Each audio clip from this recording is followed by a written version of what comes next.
Eu gostaria de compartilhar com os irmãos e irmãs um texto da Palavra de Deus, muito obrigado, que está em João capítulo 14, verso 18 até o versículo 23. E eu quero convidá-los para vocês ficarem em pé para a gente fazer a leitura.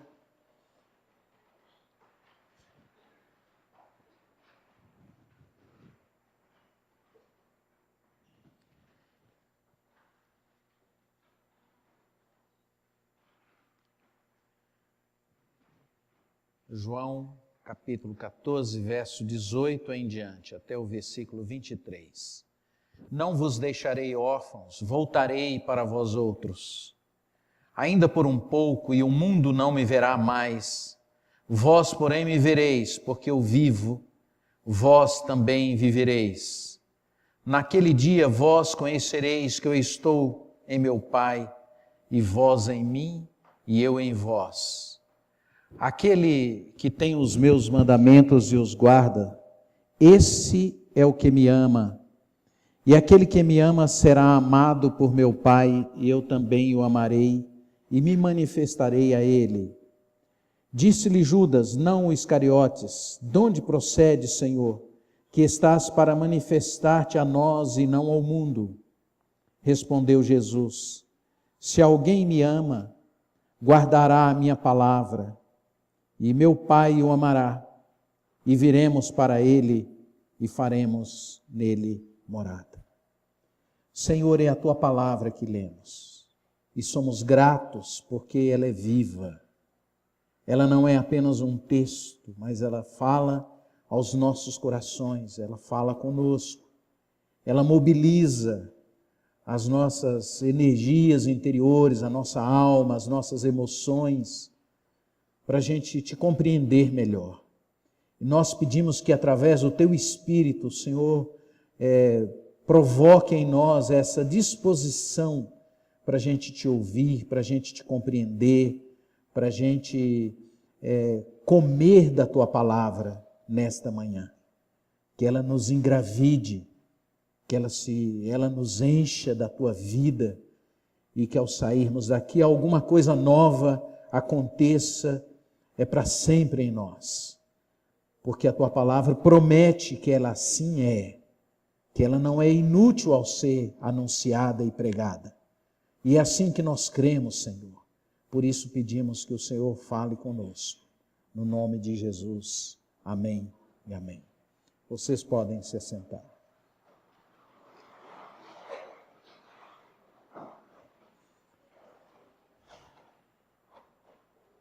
Nos últimos 15 a 20 anos eu tenho falado que a maior tarefa do pastor atualmente não é pregar para os não crentes, é pregar para os crentes.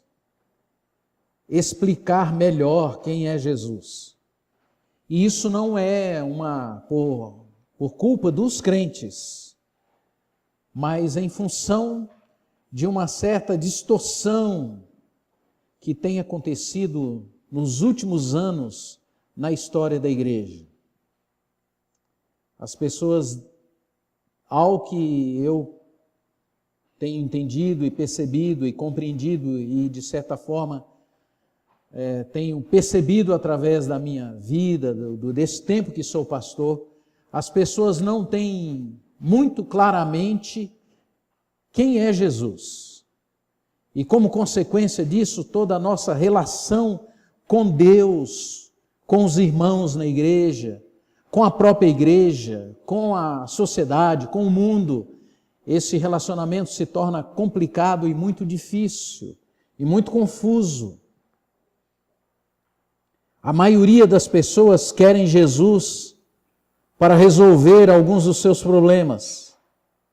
Alguns querem, de fato, consertar a sua família ou ter uma família mais ajustada, talvez do ponto de vista moral e comportamental.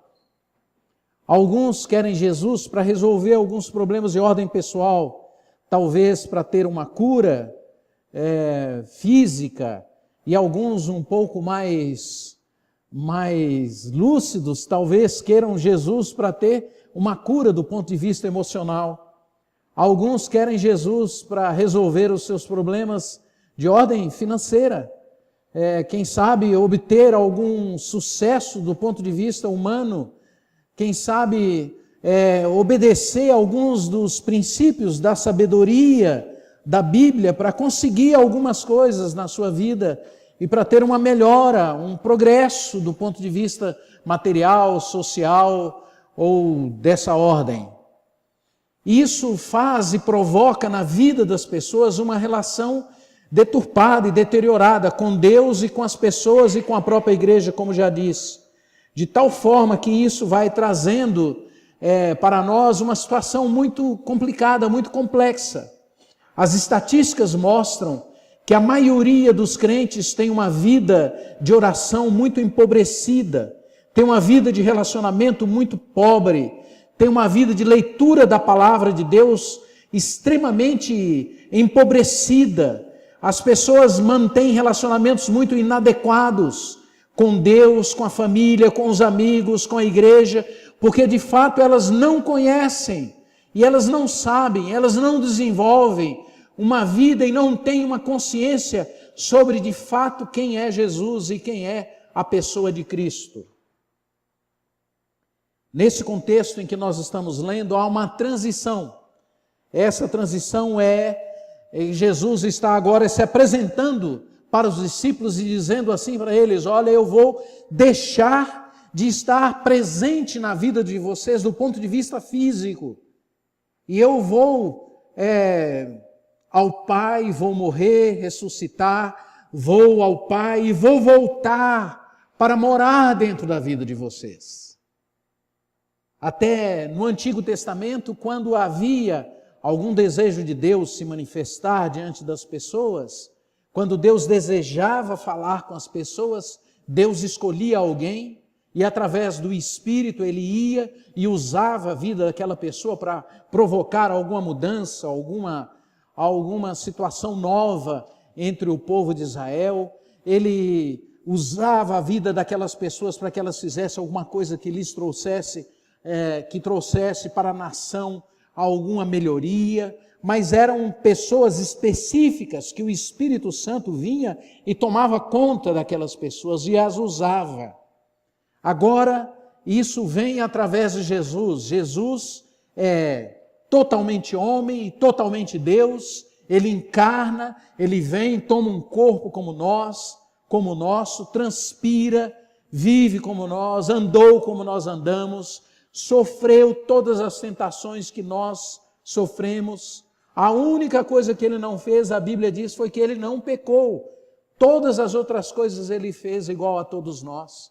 Convive com os discípulos, anda com os discípulos, dorme na mesma tenda, no mesmo lugar com os discípulos, come, se alimenta, conversa com eles, faz os milagres na presença deles, demonstra que Ele é Deus, e finalmente Ele agora se prepara para ir ao Pai, se reúne com os discípulos e diz: eu vou morrer, vou ressuscitar, vou ao Pai e vou voltar para morar dentro de vocês.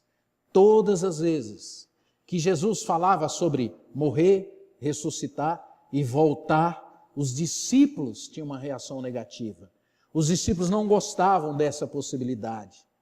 Em primeiro lugar, porque conviver com Jesus era algo muito maravilhoso, muito bom e muito saudável, e gerava muita segurança, e fazia com que eles crescessem, aprendessem muitas coisas.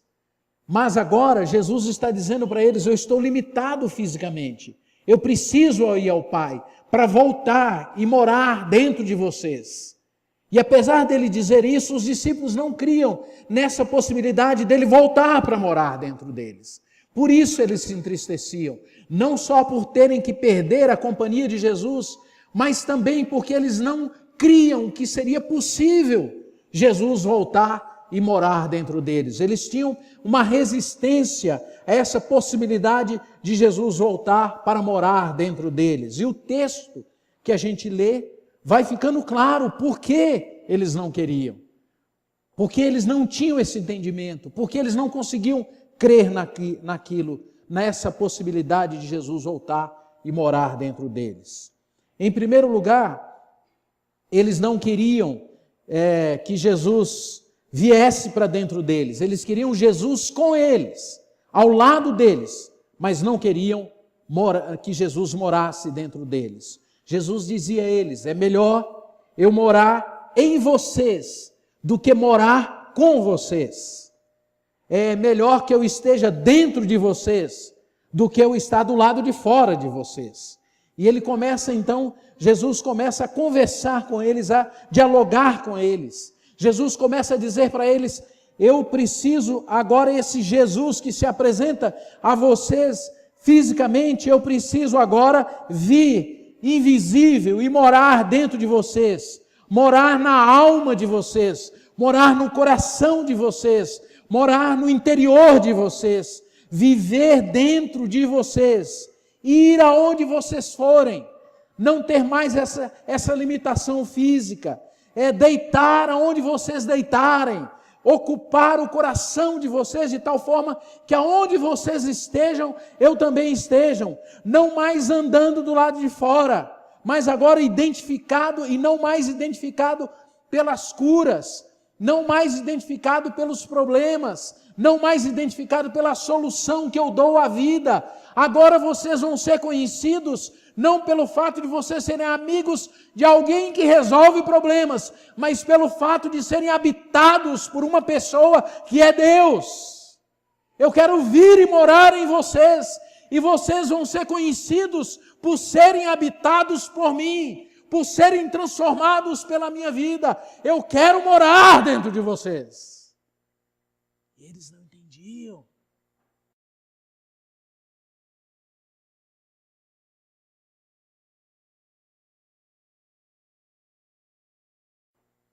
Eles teram uma vida capaz de amar aqueles que ninguém amavam. Eles não queriam ser habitados por um Deus que amava os sofridos, que amava os leprosos, que amava os aleijados, que incluía os doentes. Eles não queriam, eles queriam ser amigo de alguém que resolvesse os seus problemas, mas eles não queriam ser habitados por Jesus. E Jesus então começa a argumentar com eles e a conversar. Os discípulos queriam Jesus com eles, mas não queriam mudar o coração. Porque ser habitado por Jesus implica uma mudança interior na sua alma, na sua visão, na sua compreensão da vida, na sua transformação, na sua compreensão do outro ser humano, da sua percepção da existência humana. Ela se transforma quando você é habitado por Jesus. E os discípulos não queriam isso. Jesus diz para eles: o Consolador, o Espírito Santo, ao quem o Pai enviará em meu nome, esse vos ensinará todas as coisas e vos fará lembrar de tudo que vos tenho dito. E basicamente o que Jesus estava dizendo para eles, através dos milagres, através das ações, das palavras, o que Jesus estava dizendo a eles era: amem a Deus acima de todas as coisas e amem ao próximo como a si mesmo. E os discípulos tinham uma certa percepção disso, compreendiam isso intelectualmente, mas não queriam essa transformação. Ele dizia: vocês ainda não foram capazes de compreender tudo, porque eu ainda não habito o coração de vocês. Vocês estão me vendo fazer as coisas, mas vocês continuam infantis como vocês sempre foram. A minha presença física gera em vocês essa infantilização na fé e na compreensão da vida. Vocês precisam mudar. É melhor que eu esteja dentro de vocês do que apenas convivendo com vocês. Os discípulos não queriam.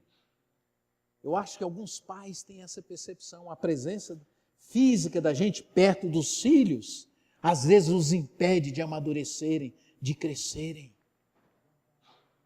Esse excesso de proteção que às vezes a gente dá aos filhos, às vezes os impede deles amadurecerem e de crescerem. E Jesus estava dizendo: agora, enquanto eu estou aqui com vocês, a minha vida é restrita a esse contato físico. Vocês precisam abrir o coração.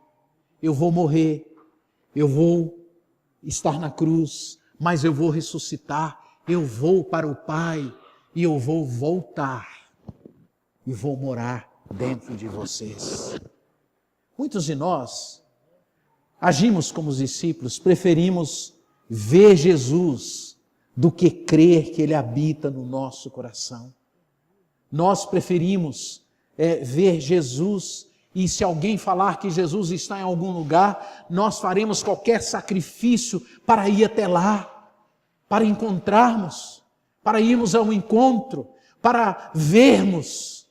Se alguém falar que Jesus está fazendo um milagre em algum lugar, e que se alguém entrar ali vai ter um arrepio, e anunciarmos isso, a igreja vai lotar. Mas nós não queremos crer que Ele morreu, ressuscitou e veio para morar nos nossos corações. Nós não temos essa consciência e não cremos assim. Os discípulos tinham essa mesma dificuldade.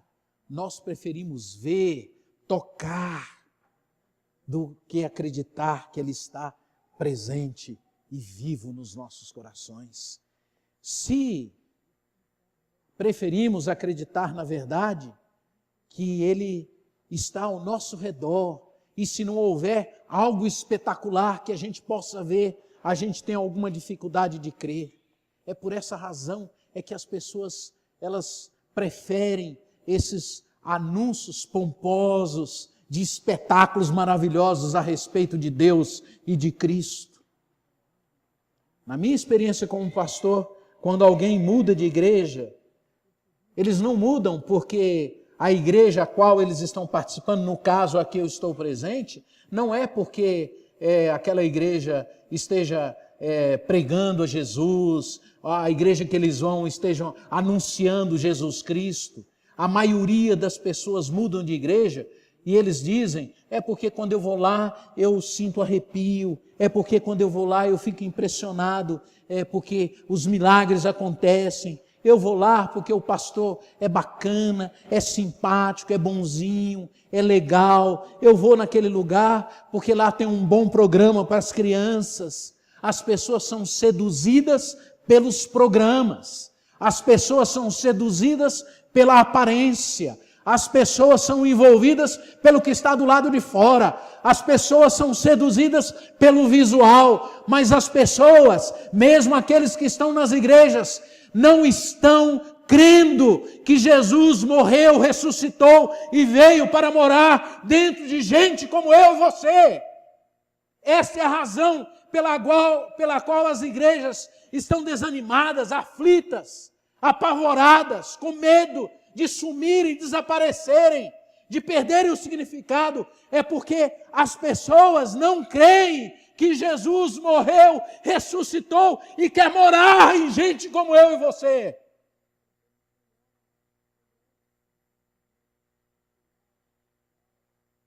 Os discípulos não queriam crescer, não queriam ser gente, não queriam amar, não queriam acolher as pessoas, não queriam ter um coração cheio de misericórdia, não queria ter um olhar para eles e admitirem que eles precisavam ser mudados. Eles não queriam ter que pedir perdão com quem eles ofenderam. Eles não teriam que voltar atrás. Eles não queriam, porque quem é habitado por Jesus, quem é cheio desse Cristo que eu estou pregando aqui, que morreu e ressuscitou, ele é transformado, ele é mudado, ele é alterado, ele é ganho por esse Deus que ama o Senhor e ama o próximo. Ele nunca mais será o mesmo homem e a mesma mulher. O que eles queriam é que Jesus ficasse ao lado deles. E quando eles tivessem uma necessidade, eles procurassem a Jesus. Oh, Jesus, eu estou com um problema aqui. Estou com um problema com meu filho. Estou com um problema com a minha esposa. Estou com um problema com os meus amigos. Estou com dificuldade financeira. Eu tenho uma coisa aqui no meu pé, uma pereba que precisa ser curada. Mas eles não queriam Jesus no coração. Iam aos encontros com Jesus para receber pão, mas não queriam ser habitados por Ele.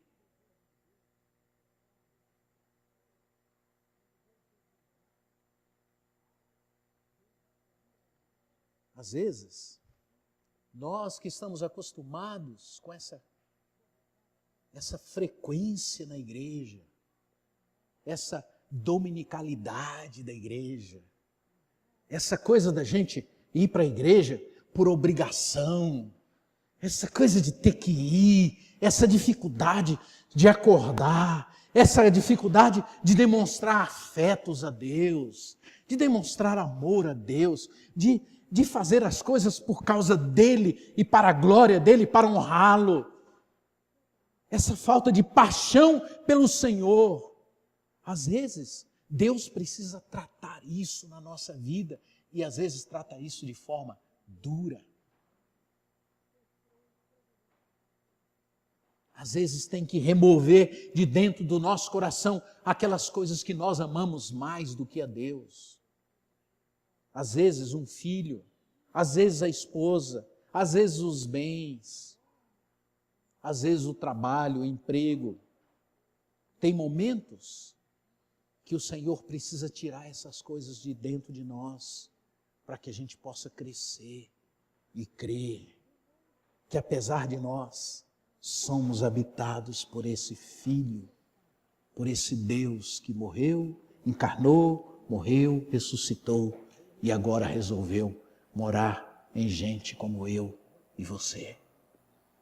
Os discípulos queriam Jesus, não para morar dentro dele, mas para se manifestar para o mundo. Veja o diálogo aqui, a promessa, Jesus diz, é para vocês. E o que eu tenho para vocês, que são meus filhos, o mundo não pode compreender. E aí então, o Espírito da verdade, que o mundo não pode receber porque não vê, nem o conhece, vós o conhecereis, porque ele habita convosco e estará em vós.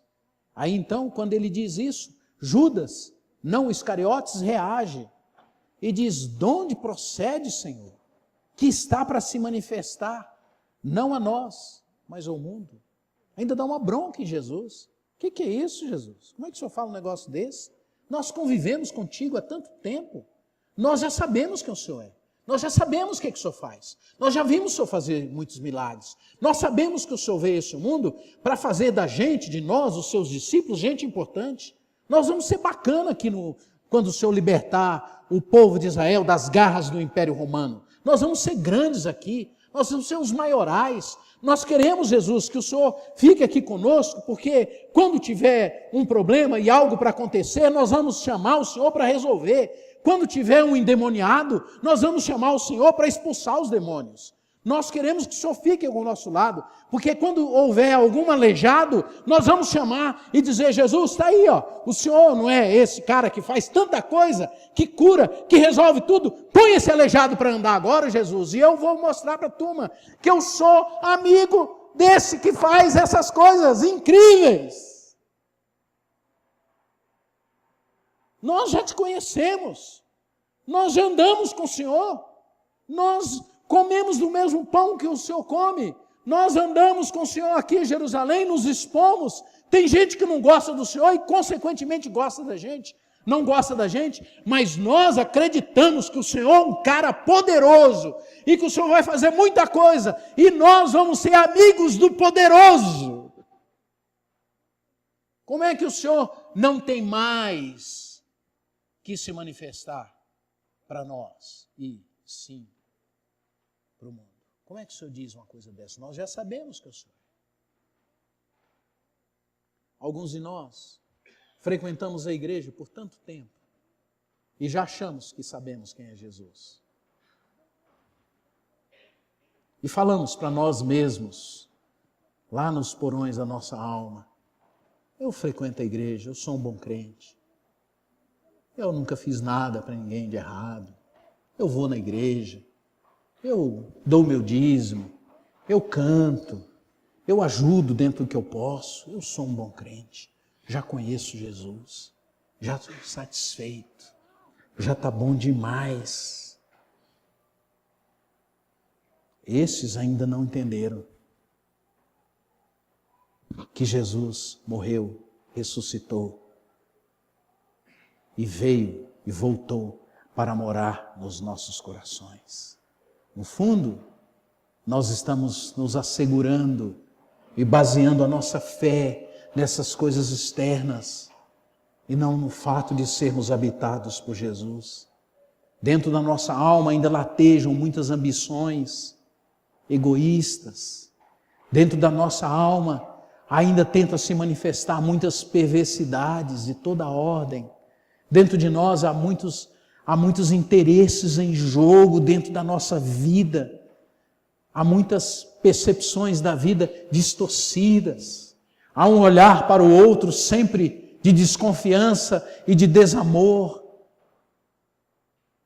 O mundo, disse Jesus, não vai compreender quem eu sou. O mundo jaz no maligno.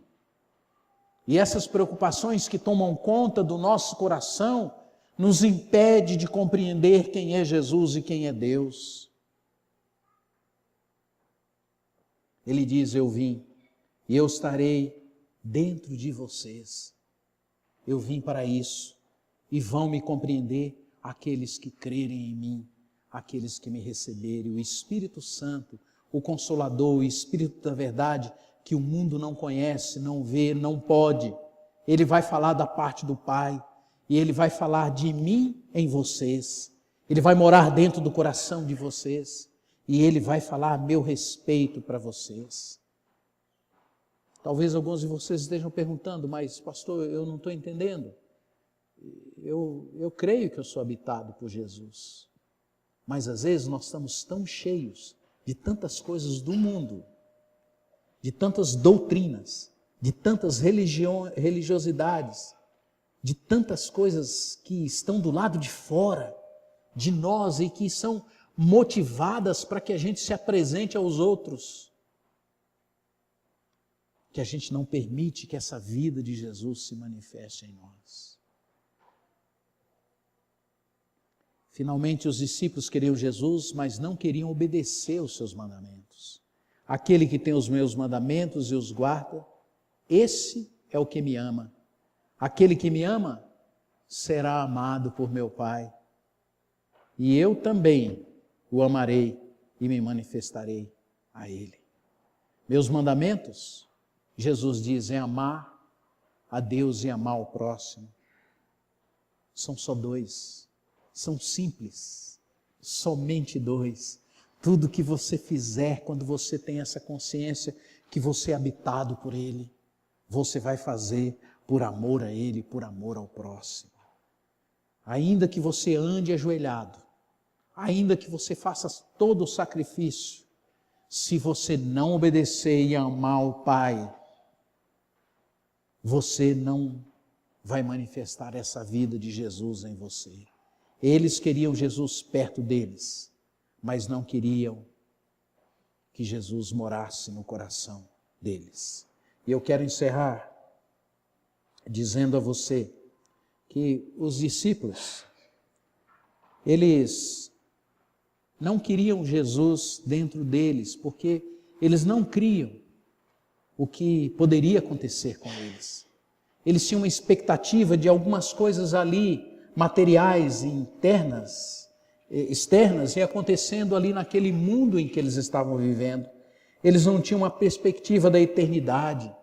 Eles não podiam imaginar o que Deus poderia fazer na vida deles. Eles nunca imaginaram que eles seriam tão transformados como eles foram. Nós olhamos para a vida de Pedro. Pedro jamais imaginou que iria acontecer o que aconteceu com ele.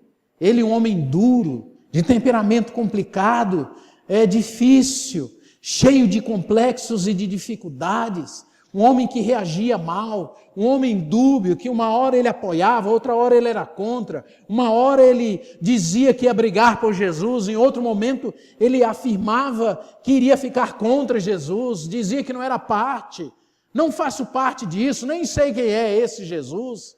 Ele nunca imaginou que aquele homem fraco, aquele homem dúbio, aquele homem cheio de dúvidas, aquele homem confuso, ele nunca imaginou que ele seria transformado, que ele seria mudado, que ele seria alcançado, que ele seria mudado de tal forma que ao morrer, diz a história, ele preferiu morrer e ser crucificado de cabeça para baixo, para não ser confundido com Jesus. Muitos não querem ser habitados por Jesus porque não creem que Deus pode transformar a vida deles, nem imaginam o que Deus fará da vida deles, nem pensam o quanto Deus pode fazer na vida deles, por isso preferem um Jesus que fica do lado. João nunca imaginou que ele seria transformado no discípulo amado, e ele não era tão bonzinho assim como a gente imagina. Ele era um homem de coração duro, ele era um homem que desejou a morte dos samaritanos, queria que os samaritanos virassem churrasco, mas ele nunca imaginou que ele ia ser tomado por esta vida de Jesus, habitando o coração dele ao ponto dele ser chamado de discípulo amado. Paulo nunca imaginou, nunca pensou, nunca passou pela ideia dele que um perseguidor de cristãos seria mudado, transformado, ao ponto de escrever e ser o homem mais importante do ponto de vista de tratar do Evangelho. Ele nunca imaginou que ele seria um homem capaz de amar e de viver, de ser perseguido, de morrer na cadeia, de ser julgado, de ser colocado de lado e ainda assim dizer que amava Jesus. Ele nunca imaginou nada disso, porque ele não sabia que ao ser habitado por Jesus, ele seria tão transformado. Eu nunca imaginei que um menino que nasceu num sítio, numa roça, que perdeu o pai com 18 dias, que não viu e não conheceu a sua mãe até os 34 anos, que foi criado pelos tios, pela família. Eu nunca imaginei que um dia eu seria alcançado, que eu seria tomado, que um dia esse Deus poderia vir e desejar e querer morar em gente como eu. Eu nunca pensei nisso. Mas pela graça, pela bondade dele, ele veio e quis morar em gente como eu, para transformar, para me fazer ensinar, para ter uma família, para me ensinar a amar, para querer bem, para perdoar, para agir, para caminhar com as pessoas. Eu nunca imaginei que ele gostaria e que ele queria vir e morar em gente como eu e você. Nesta manhã, eu quero te fazer um convite. Um convite para você dizer para ele: Senhor, vem e mora dentro de mim. Ainda que você esteja aqui na igreja há 50 anos, venha e diga para ele: Senhor, eu quero ser habitado por esse Deus vivo, porque não há um ser humano que tome consciência e creia que é habitado por Jesus, que continue do mesmo jeito que ele sempre foi. Haverá uma mudança na sua vida, a cada dia, a cada instante, à medida que esta vida de Jesus e esse Jesus for se alargando no seu coração e na sua alma. Ainda hoje, eu tenho no meu coração gratidão a Deus. Não porque eu sou um bom homem, porque eu não sou. Não porque eu sou uma boa pessoa, porque eu não sou. Não porque eu sou um bom pai, porque eu não sou. Não porque eu sou um bom marido. A minha gratidão é tão somente porque, na graça dele, na bondade dele, ele resolveu morar dentro de mim. Você pode ter essa gratidão. Você pode dizer assim: eu não sou um bom pai, mas o Senhor habita o meu coração e vai me transformar a cada dia num pai melhor. eu não sou um bom marido, mas o Senhor habita o meu coração e a cada dia Ele vai me transformar num marido melhor. Eu não sou uma boa esposa, mas Ele resolveu morar dentro de mim e fazer de mim a cada dia uma pessoa melhor. Eu não acertei em tudo na minha vida. Eu errei com Ele. Eu tomei decisões erradas com Ele. Eu fiz coisas erradas com Ele.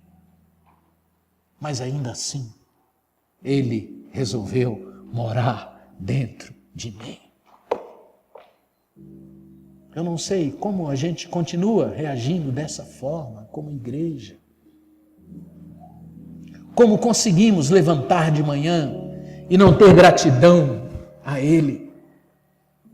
Como conseguimos vir para uma igreja, para uma reunião da igreja, emburrados? Se sou habitado por Ele, tudo isso vai mudando. E é tão prazeroso estar uns com os outros, estar na presença dEle. Como é difícil quando a gente assim não crê. Quando a gente não crê que é habitado por Ele. Eu queria te convidar para você agradecer e dizer: Senhor, obrigado, porque o Senhor mora no meu coração.